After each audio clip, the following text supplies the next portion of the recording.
Halo semuanya, selamat datang kembali di pembahasan kita. Hari ini kita mau gali satu topik yang rasanya relevan banget ya buat kita semua. Gimana caranya menemukan kekuatan sejati justru pas kita lagi ngerasa paling capek, paling kayak kewalahan sama tekanan hidup yang rasanya nggak ada habisnya.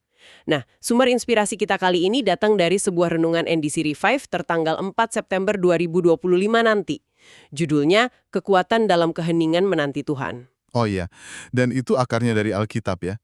Betul. Akarnya itu di Yesaya pasal 40 ayat 28-31. Ayat yang powerful banget. Jadi, misi kita di kajian kali ini, kita mau coba bongkar gagasan intinya. Agak radikal sih kalau dipikir-pikir. Gimana tuh maksudnya radikal? Gagasannya itu bilang kalau kekuatan sejati kita seringkali nggak datang dari kerja keras non-stop, nggak dari usaha kita sendiri. Terus dari mana dong? Justru datangnya dari pakar spiritual yang kedengarannya pasif, menanti Tuhan dalam keheningan. Menanti. Kedengarannya memang agak pasif ya? Nah, itu dia. Nanti kita lihat, ini beneran pasif atau justru sebuah tindakan yang butuh keberanian banget. Renungan ini kayaknya nyentuh banget rasa lelah yang sering kita alami kan? Iya banget.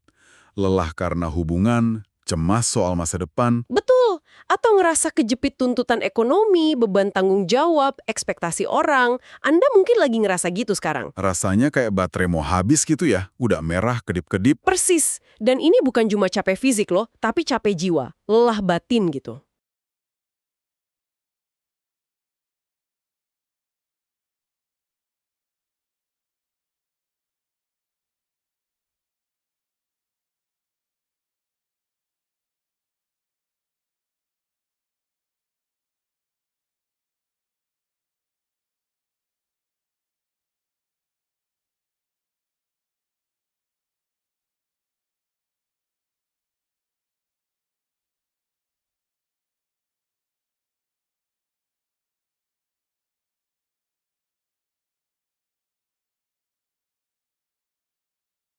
Oke, nah mari kita coba bedah deh sumber kekuatan yang ditawarkan ini. Ayat kuncinya kan Yesaya 40 ayat 28-31 tadi. Ini ayat benar-benar luar biasa. Iya. Ayat ini kayak ngajak kita mundur sedikit ya. Lihat the bigger picture. Betul, pertama kita diingetin lagi siapa itu Tuhan. Dia kekal, pencipta bumi, nggak pernah lelah, nggak pernah lesu, pemahamannya nggak terbatas. Itu penting banget sebagai kontras sama kita yang terbatas ini. Nah, kedua, ada janji yang spesifik banget. Dia ngasih kekuatan buat yang lelah, nambah semangat buat yang udah nggak berdaya. Ini bukan cuma kata-kata manis ya. Ini tawaran beneran. Iya. Ketiga, ada perbandingan yang menarik nih. Bahkan orang muda yang fisiknya paling kuat, paling energik. Bisa capek juga, bisa jatuh kalau cuma ngandelin diri sendiri. Nah, ini nancep banget sih. Kekuatan fisik, semangat muda aja nggak cukup ternyata. Terus poin terakhir, dan ini inti dari renungan kita.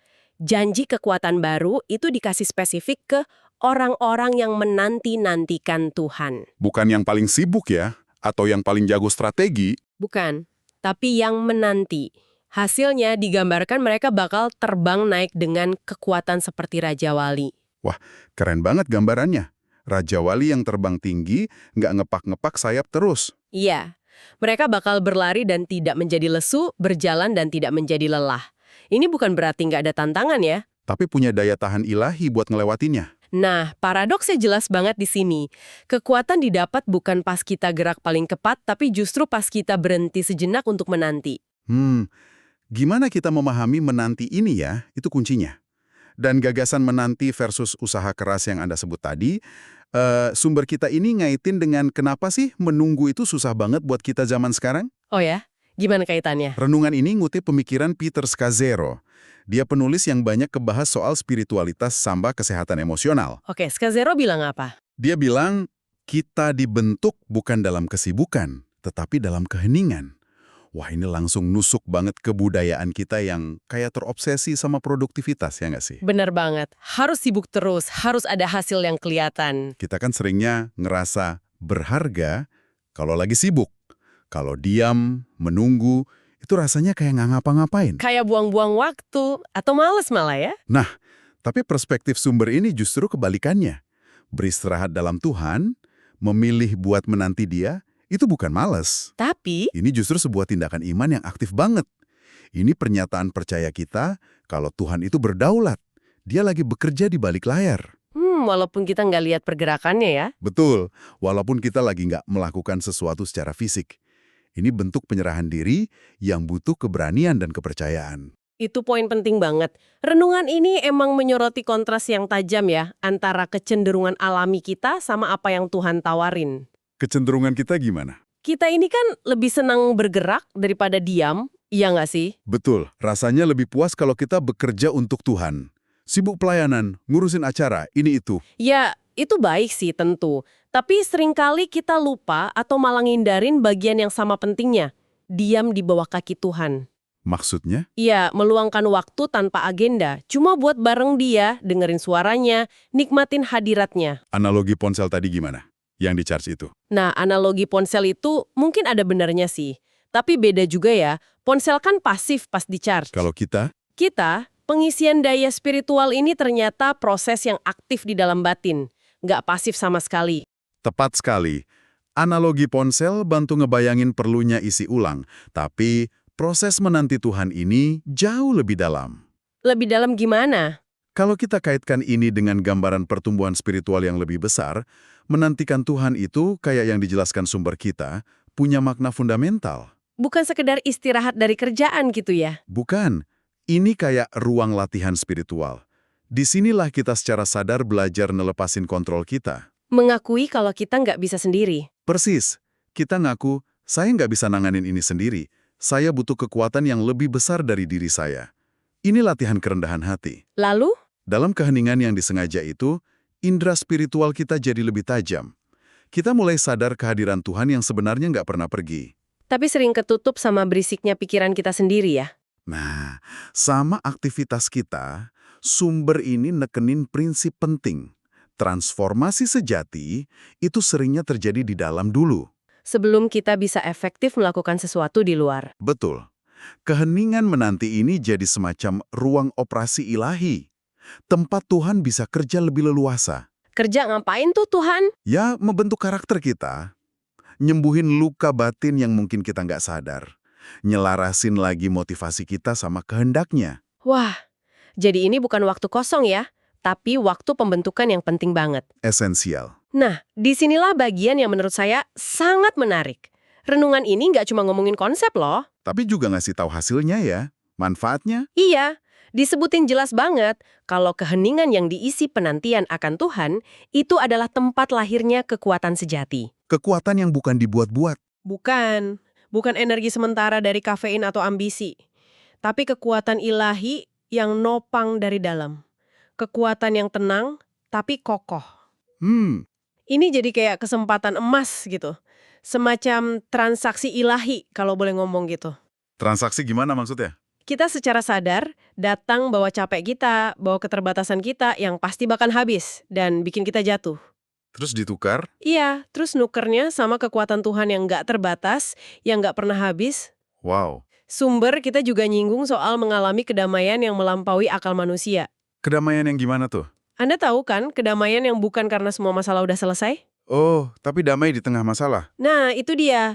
Damai yang hadir di tengah badai. Karena kita tahu siapa yang megang kendali. Damainya itu berakar di kepercayaan ya, bukan di kondisi luar. Parses. Terus lebih dalam lagi nih, waktu hening menanti ini digambarkan sebagai momen penting banget buat Tuhan ngerjain pekerjaan internal di diri kita. Pekerjaan internal kayak apa tuh? Dia bisa nyembuhin luka-luka emosional atau spiritual yang selama ini ngehambat kita. Wah, itu penting banget. Dia bisa murniin motivasi kita, kenapa sih kita ngelakuin ini itu? Buat kemuliaannya atau buat diri sendiri?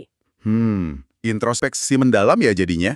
Dan dia bisa mempersiapkan kita secara mendalam, dari dalam keluar, biar kita siap dipakai sama dia buat tugas yang lebih besar. Dengan cara yang lebih berdampak dan otentik nantinya. Betul, jadi ini jauh banget dari pasif. Ini waktu investasi spiritual yang paling strategis malah. Nah, ini penting banget kita garis bawahi lagi ya. Menanti, dalam konteks Yesaya 40 dan renungan ini, itu bukan pasif total kayak duduk ngelamun gak jelas. Terus gimana? Sumber kita mengambarinya sebagai sebuah penantian aktif. Oke, penantian aktif maksudnya gimana tuh? Artinya gini, Ini tindakan yang disengaja. Kita milih buat nyisihin waktu. Nggak usah lama-lama dulu, mungkin 5 menit, 10 menit. Oke, milih waktunya, terus? Kita secara sadar berusaha menenangkan diri. Dari ributnya dunia luar, sama dari pasar malam di pikiran kita sendiri. Pasar malam di pikiran. Bener juga sih. Terus, kita secara aktif menyadari kehadiran Tuhan yang ada di sana. Ini nggak otomatis loh, butuh latihan biar peka. Menyadari kehadirannya, lalu? Dan yang paling penting, kita secara sengaja menyerahkan, naruh semua kekhawatiran, beban pikiran, agenda pribadi, to-do list kita di hadapannya. Ngomong dalam hati gitu? Iya, bilang aja, Tuhan, ini semua milikmu. Saya percaya engkau sanggup nanganinya. Ini disiplin spiritual yang perlu dilatih terus. Jadi bukan cuma kita berhenti ngomong, tapi Tapi juga mulai mendengarkan. Menantikan Tuhan itu ngebuka ruang buat dia ngomong ke kita. lewat apa biasanya? Mungkin lewat ayat Alkitab yang kita renungkan pas lagi hening, mungkin lewat kesan yang lembut, damai di hati kita. Atau mungkin cuma ngerasa kehadirannya aja udah menguatkan ya? Bisa jadi, ini dialog dua arah. Tapi pas kita menanti, porsi kita lebih banyak menerima, menyerap, dan membiarkan dia bekerja di dalam diri kita. Postur hati yang terbuka dan siap menerima gitu ya? Yap, reseptif. Nah, ini semua kedengarannya ideal banget ya. Tapi pertanyaannya, gimana kita, Anda yang dengerin, bisa nerapin ini di tengah hidup yang seringnya kacau dan nuntut serba cepat? Itu dia tantangannya. Ajakan dari sumber kita ini sebenarnya cukup praktis kok. Bisa dimulai dari yang kecil. Gimana sarannya? Sarannya, luangkan waktu secara konsisten. Idealnya tiap hari. Buat secara sadar menanti Tuhan. Harus lama. Nggak perlu langsung 1 jam. Mungkin mulai 5 atau 10 menit aja. Pagi sebelum mulai ngapa-ngapain, atau pas istirahat makan siang, atau sebelum tidur. Yang penting konsisten ya. Kuncinya di situ. Dan melatih diri kita buat bisa menikmati keheningan bareng dia. Bukan jadi beban tambahan gitu ya. Jangan, tapi lihatnya sebagai oase di tengah padang gurun kesibukan kita. Sumber kekuatan dan pembaruan yang penting banget. Harus dihargai waktu hening itu. Betul, sumber ini dorong kita buat menghargai waktu hening itu. Ubah cara pandang kita. Ini bukan waktu kosong, tapi justru momen paling berisi. Momen isi daya spiritual yang sebenarnya. Persis, disinilah kita nunggu Tuhan buat ngisi kita dengan apa yang kita butuhin, yang seringnya beda dari apa yang kita pikir kita butuh. Wah, ini tantangan banget sih di era sekarang yang serba cepat dan banyak gangguan. Memang, tapi bisa jadi justru inilah kunci menuju kekuatan dan ketahanan yang selama ini Anda cari. Jadi, kalau kita tarik benang merahnya nih, apa sih artinya semua ini buat Anda? Intinya apa jadinya? Inti dari pembahasan kita berdasarkan renungan ini adalah sebuah kebenaran yang agak melawan arus ya. Nah, gimana tuh? Sumber kekuatan terdalam kita itu seringnya sembunyi. Bukan di aktivitas yang ramai, tapi dalam praktik spiritual yang kelihatannya sunyi dan pasif. Yaitu berdiam diri dan secara aktif menantikan Tuhan. Betul. Seperti yang dijanjiin di Yesaya 40 dan dijelasin di renungan ini. Ini soal kesediaan kita buat sesekali injak rem. Mengakui kalau kita emang capek dan terbatas. Iya, ngaku aja.